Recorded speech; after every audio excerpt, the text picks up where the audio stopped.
मध्य प्रदेश की जो राज्य सिविल सेवा की हालत है, मतलब आखिरी राज्य सिविल सेवा की परीक्षा 2018 में हुई है मध्य प्रदेश में। एक तरह की जो मानसिक प्रताड़ना है स्टूडेंट पे, वो मैं आपको खुद का ही एक एग्जांपल दे रहा हूँ कि राज्य सेवा 2019 की प्रारंभिक परीक्षा फरवरी 2020 में होती है और उसका रिजल्ट सर आता है करीब करीब 1.5-2 साल बाद। क्या मुख्य परीक्षा होती है, मुख्य परीक्षा का रिजल्ट आता है और पता चलता है कि आप साक्षात्कार के लिए चयनित हुए हैं, जिसमें मेरा भी नाम था।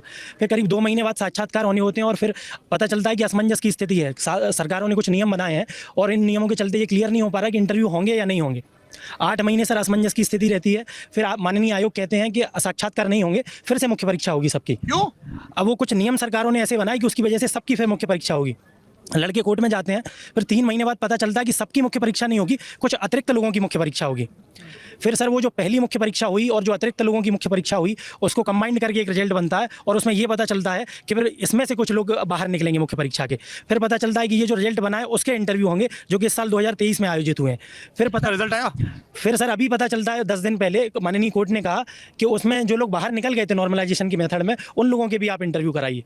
तो सर अब माननीय कोर्ट, माननीय आयोग, माननीय सरकारें। जब ये 2018 में नोटिस आया इस इम्तिहान का, तो लिखा था कि ये पंचवर्षीय योजना है।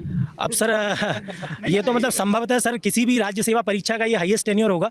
2019 की एमपीपीएससी की परीक्षा है और 2024 होने को आया है और 113% सर पदों 113% पे सर परीक्षाएं हो रही हैं। मतलब उसका सीधा सीधा सा मतलब ये है कि 13% लोग बाहर होंगे ही। अब किसी को पता चले सर कि कोई डिप्टी कलेक्टर के पद पर चयन हुआ है और पता चले कि आप क्या करते थे कि डिप्टी कलेक्टर थे, आज क्या हो कि हम निकल गए हैं।